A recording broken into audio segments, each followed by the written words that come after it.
Assalamu alaikum wa rahmatullah wa barakatuh, mes frères et sœurs. Abonnez-vous à la chaîne Hikmat Allah pour ne pas manquer ces rappels spirituels qui nourrissent le cœur et l'âme. As-tu déjà senti une présence alors que tu étais seul? Un frisson glacial, un souffle dans l'obscurité, un regard que tu ne peux pas voir mais que ton âme ressent. Qui sont ces êtres qui partagent ce monde avec nous sans jamais vraiment se montrer? Les djinns. Le prophète Muhammad, paix et bénédiction sur lui, n'a pas seulement confirmé leur existence. Il nous a raconté leur mode de vie, leur monde et leur destinée glaçante. 1. Une création de feu sans fumée, l'origine oubliée avant qu'Adam ne respire, avant qu'un cœur humain ne batte. Il y avait sur cette terre une autre vie, une autre intelligence. Ils n'étaient ni anges ni hommes.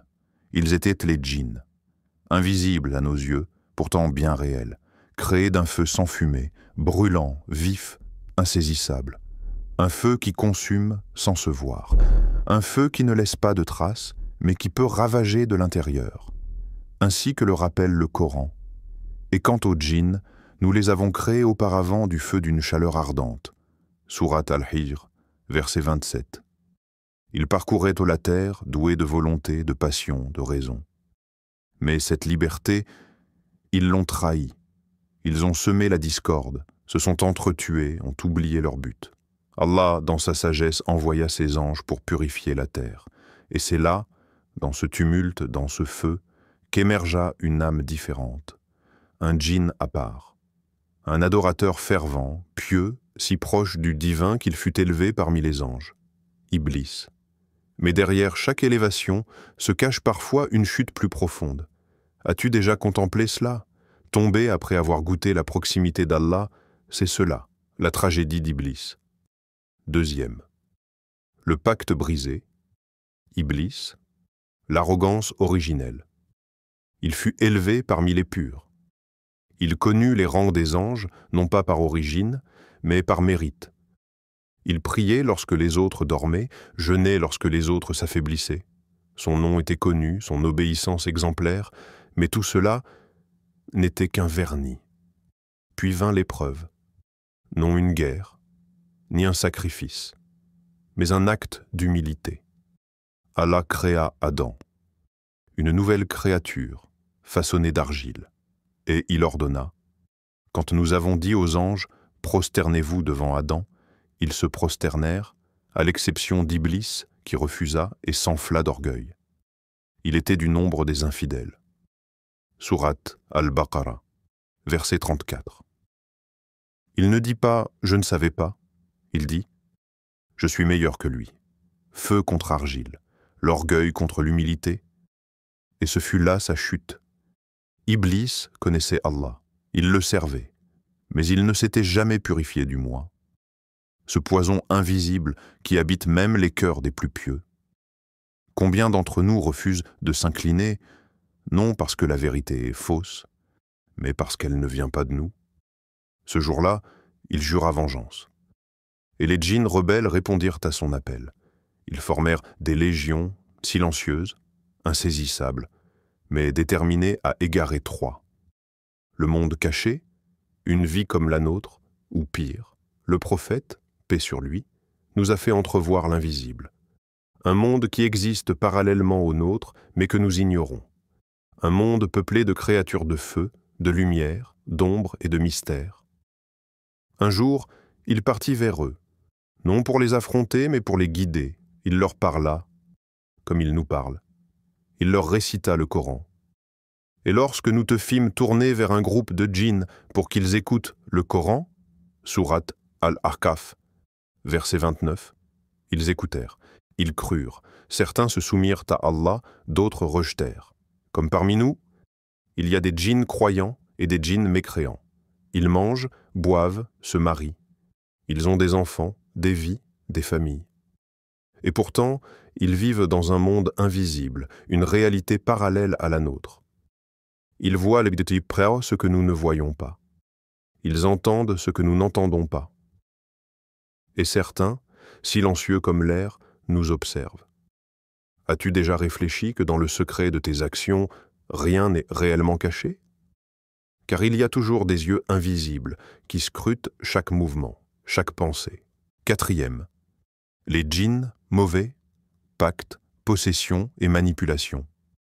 Il existe parmi les djinns une catégorie bien plus sombre. Des créatures que l'on redoute. Elles rôdent dans l'ombre, cherchant à corrompre, à manipuler, à détruire. Cela se lie aux âmes fragiles, aux esprits avides de pouvoir, de contrôle ou de vengeance. Des pactes sont formés, parfois dans l'ignorance, parfois dans le désespoir. Ils promettent la gloire, la richesse ou des dons surnaturels. Mais le prix à payer est toujours plus lourd que ce que l'on imagine. Le prophète, paix sur lui, nous a avertis. Le diable circule dans l'homme comme le sang dans les veines. Hadith rapporté par Al-Bukhari et Muslim. Ces djinns maléfiques peuvent murmurer des pensées pernicieuses dans nos cœurs. Ils créent des illusions, des doutes, et parfois, ils prennent forme humaine, se glissant dans nos vies, invisibles mais dévastateurs. Des possessions, des crises inexplicables, des souffrances invisibles, des familles brisées par la main invisible de ces créatures. Mais tout n'est pas perdu. Il existe un refuge, une arme puissante contre leur emprise. Et si jamais le diable t'incite à faire le mal, cherche refuge auprès d'Allah. C'est lui, l'audient, l'omniscient. Sourate Fussilat, verset 36. Dans la lumière de ce refuge, aucune ombre ne peut persister. Cherche refuge auprès de celui qui entend tout, qui sait tout. Cinquième, comment s'en protéger? La lumière contre les ténèbres.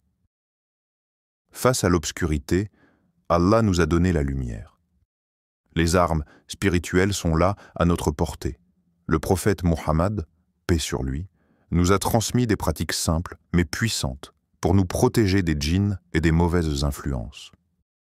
Le dhikr constant fait briller la lumière autour de nous, nous renforçant contre toute attaque spirituelle. Les mots de Allah sont notre bouclier. Les versets du Coran, prononcés avec foi, nous enveloppent dans une protection divine. Parmi les plus puissantes protections se trouve Ayat al-Kursi. Allah, il n'y a de divinité en dehors de lui, le vivant, le substantiel, ni sommeil ne le saisit. À lui appartient tout ce qui est dans les cieux et sur la terre. Sourate Al-Baqarah, verset 255, le prophète, paix sur lui, a dit « Celui qui récite Ayat al-Kursi avant de dormir, un ange le garde et aucun démon ne s'approche de lui jusqu'au matin. » Hadith authentique rapporté par Al-Bukhari. Les deux derniers versets de Sourate Al-Baqarah, 285 à 286, sont également des remparts puissants contre l'ombre, ainsi que les trois Qul, Al-Ikhlas, Al-Falaq, An-Nas, récités avec sincérité et dévotion, peuvent éloigner les tentations et les djinns malveillants. Et bien sûr, la salat, ce lien sacré avec Allah, est un rempart invincible. Elle nous purifie, nous fortifie et nous rappelle sans cesse la présence divine dans nos vies. 6. Une dernière question. Quand tu éteins la lumière, quand la nuit tombe, quand tout devient silence, as-tu déjà senti une présence? Une ombre, un frisson, un souffle?